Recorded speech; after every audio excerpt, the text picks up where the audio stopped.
তো hello guys, সবাই কেমন আছো? আমি কিন্তু খুবই ভালো আছি। আর এবছরের প্রথমবার প্রথমবার এই যে দেখো বরবাবু নিয়ে এসেছে আমার জন্য। এই যে আরে কি বলো তো তোমরা, প্রচুর আম। এখানে এখানে ভর্তি আছে আম।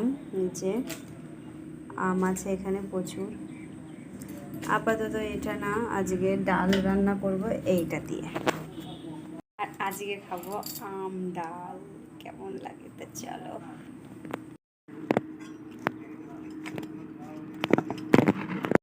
এই যে আম,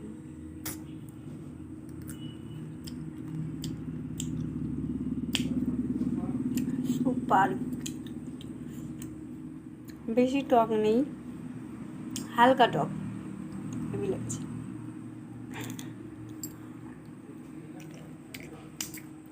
তো গাইস, কেমন লেগেছে কমেন্ট করুন।